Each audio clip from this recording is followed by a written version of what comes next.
So good afternoon everyone. We'll be discussing about the surgical anatomy of the neck. So this lecture is aimed at providing an overview of the basic surgical anatomy to trainees to get better orientation and highlight certain clinical implications. The neck can be divided into anterior and posterior neck by the trapezius muscle. We primarily deal with the anterior neck, and anterior neck is further divided into anterior and posterior triangles for the ease of understanding, or into cervical levels based on the level of distribution of lymph nodes. So these are the anterior and posterior triangles separated by the sternomastoid muscle. The anterior triangle has submental triangle, submandibular, muscular and carotid, while the posterior triangle has occipital triangle and omonclavicular triangle. If we divide based on the cervical lymph node levels, then there are 7 levels. For us, levels 1 to 5 are of clinical importance. So we start with tissue planes and facial layers. So the first layer will be skin. So we plan our incisions in the resting skin tension lines, and we should always give consideration to the vascular territories of the neck.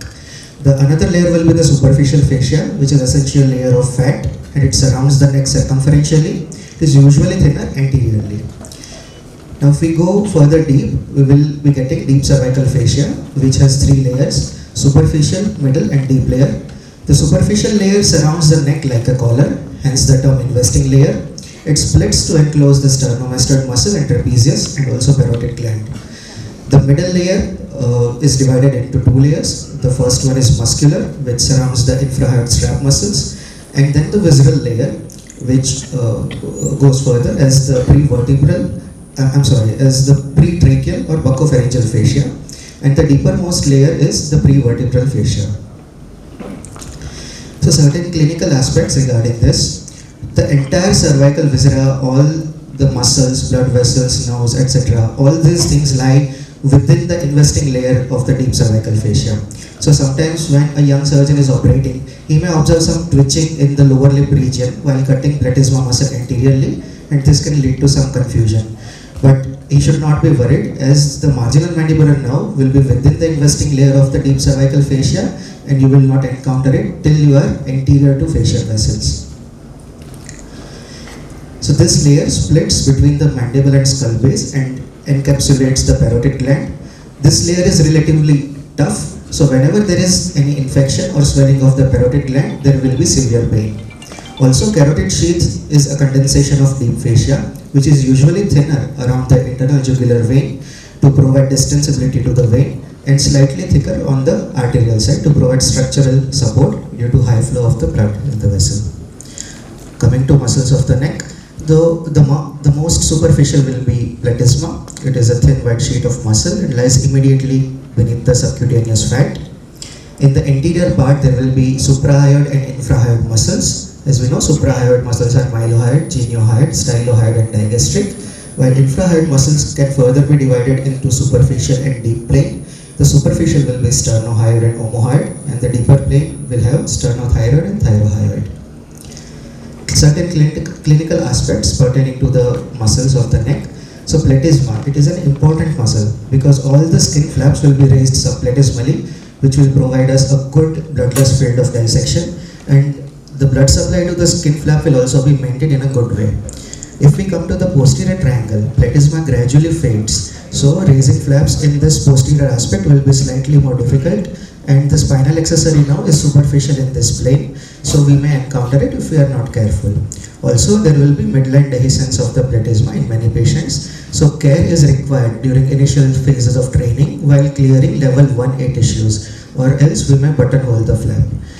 Also, this can cause jowls in later life, which can be corrected through certain aesthetic procedures like platysma plication, and platysmal flap can be used as a reconstructive option in certain ablative defects. Omohyoid is also relevant surgically because internal jugular vein will always be beneath the tendon of the omohyoid muscle, and sternomastoid divides the anterior and posterior triangles of the neck. Prevertebral fascia will provide a good cover over the prevertebral muscles, and brachial plexus and phrenic nerve are protected within it. So to dissect fibrofatty tissues in this region, we can just use a TAMP swab and swipe it. So the tissues will be dissected nicely. Now coming to different levels of neck nodes. So lymph nodes in the head and neck region, they are generally distributed at line groups. The terminal group is related to the carotid sheath region, and all the lymph nodes, they either drain into this terminal group of nodes. So we start with level 1A, bounded on both sides by anterior belly of digastric muscle, hyoid bone beneath, and the lower border of mandible superiorly. It will have submental lymph nodes, anterior jugular vein, and submental vessels.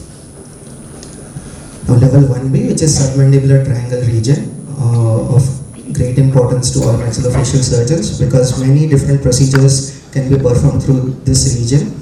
And also from the oncological point of view, level 1B lymph nodes, they are first echelon nodes for many oral cavity subsites. Certain clinical aspects related to level 1. Mylohyoid is a very important surgical landmark because it demarcates neck from the oral cavity. It is innervated by the nerve to mylohyoid, which is the branch of anterior division of mandibular nerve. And sometimes this can be preserved. If this nerve is transected bilaterally, the patient may develop some difficulty in swallowing in the postoperative phase. Now to preserve marginal mandibular nerve, there is a very standard technique, Hayes-Martin maneuver. In this, we ligate the posterior facial vein and raise it upwards along with the investing layer of the deep cervical fascia. And in this way, we can preserve the nerve. To identify lingual artery for anastomosis for reconstructive surgeries or to ligate for performing tongue resections, we can use the region of Pyrogoff's triangle, which is basically formed by the hypoglossal nerve, digastric muscle, and mylohyoid muscle. The skin and tissues in the submental region can be used as a submental flap for reconstructive options. This flap is supplied by the submental vessels, which are branch of facial vessels, and these vessels are sandwiched between anterior belly of digastric and mylohyoid muscle. Moving on to the anatomy deep to sternomastoid, the upper neck levels 2 and 3. So once we raise the investing layer of deep cervical fascia, sternomastoid muscle can be retracted posteriorly and laterally, and we can see digastric muscle, posterior belly. Once we dissect it, important structures like spinal accessory nerve and greater vessels will come into our surgical field. So as we know, digastric muscle is the surgeon's friend. IJV and spinal accessory nerve are deep to it, and it is an important landmark to trace facial nerve trunk, which is around 1 centimeter superior to the region where posterior belly of digastric muscle inserts to the mastoid.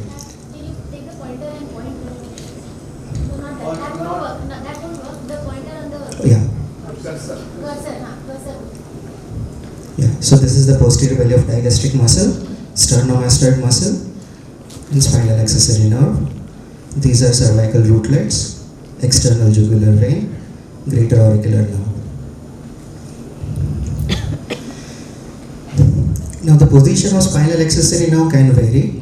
The most commonly it is found superficial to the internal jugular vein. In some cases it may be coming deep to the IJV, and in rare occasions it may be coming through internal jugular vein or it may bifurcate before passing the internal jugular vein. Phrenic nerve in the level 3 region is very well protected by the prevertebral fascia. We should not breach it. Cervical rootlets, they can anastomose with the spinal accessory nerve and should be preserved whenever possible. Now ansa cervicalis, so hypoglossal nerve, it carries the motor branch of C1, which travels inferiorly and it joins to the branches of C2 and C3, forming ansa cervicalis, which supplies the infrahyoid strap muscles. Also the ganglionated cervical sympathetic chain, it lies outside the carotid sheath and posteromedial to the carotid artery. This should be preserved, otherwise any damage to this can cause unilateral Horner syndrome, that is ipsilateral ptosis, meiosis and anhidrosis. Now we discuss about the blood vessels in level 2 and 3 region. So first, starting with internal jugular vein, mostly it will have anterior branches. So common facial vein or superior thyroid vein, all these veins will drain into internal jugular vein, but sometimes there will be posterior branches, so we should be always careful while dissecting it. If we ligate one internal jugular vein on one side, it will raise the intracranial pressure by around 3 times. Ligation of both IJVs at the same time should be avoided, or it may lead to catastrophic events, and gap of around 4 to 6 weeks is usually advisable. When we are considering to ligate external carotid artery, we should always look for superior thyroid artery, which is the first branch of external carotid artery. Once we find it, then we can safely confirm that this is the external branch and we can ligate it. Sometimes a tortuous internal carotid artery may be passing in the level 2 region, which may be superficial and lying lateral to the IJV. So we must dissect this region carefully and not use monopolar cautery without care. In the level 2B regions, we may sometimes encounter occipital artery, which can cause unexpected bleeding. Also, the parotid gland tail is present in this region, which should always be dissected and ligated, or it can cause postoperative psilocybin. Now, inferior neck. So level 4 is separated from the superior neck mainly by the omohyoid muscle, and it is important to note that whenever we position the patient, depending on the neck position, the muscle can move to a certain extent, but the relationship of greater vessels in this level is mainly unchanged if we compare it to the higher neck levels. However, surgical access may be difficult sometimes if we are performing the neck dissection through a single horizontal neck crease incision. Certain clinical aspects on this: we should not dissect behind the sternum or clavicle, or we may encounter subclavian vessels. Transverse cervical vessels should always be identified and dissected. They can be used for anastomosis in microvascular surgeries. And thoracic duct is found on the left side in the level 4 region. Its position may be variable. It can lie anywhere between 0.5 to 4 centimeters above the clavicle. So thoracic duct arises from the cisterna chyli, and it almost inserts near the region of IJV and subclavian vein.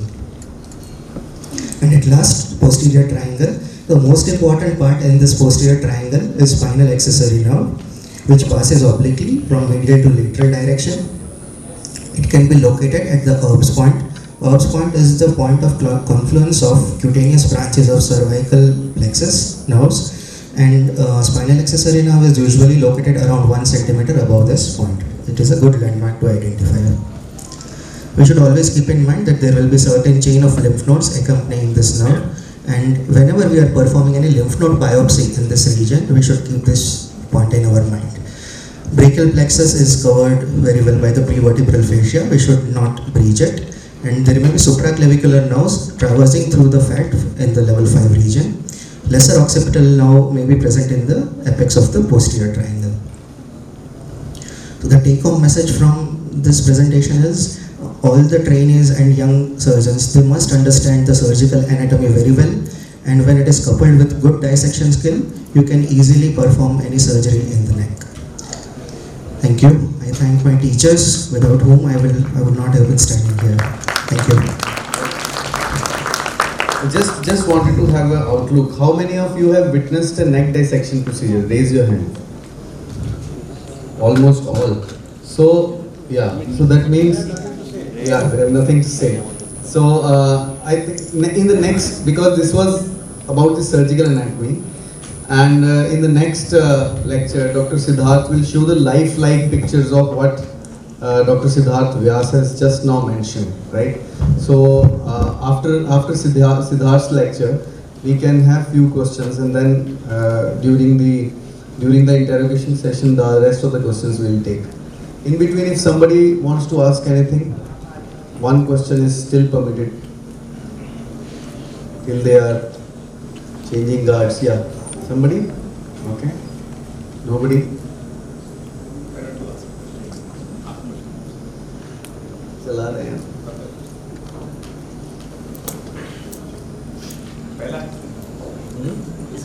Who described the procedure of neck dissection? In which year? Anybody? In which year? Cryle. Yeah, he was a general surgeon. In which year? 1906. Before Cryle, the neck dissection was not a routine procedure for the management of oral cancer or head and neck cancer. So Kreil quantum नीचे यहाँ पर Kreil was the first person who described doing neck dissection. That is why it was called as a commando operation. That from all the sides the commandos will come and you touch the tumor in the end when you encircle the tumor from all around. So he was inspired by Halsted. Halsted was a breast cancer surgeon. So he used to clear the lymph nodes in the axillary region, and he only gave the concept of doing lymphadenectomy for any type of cancer. I'm sure Siddharth is going to put some light on that.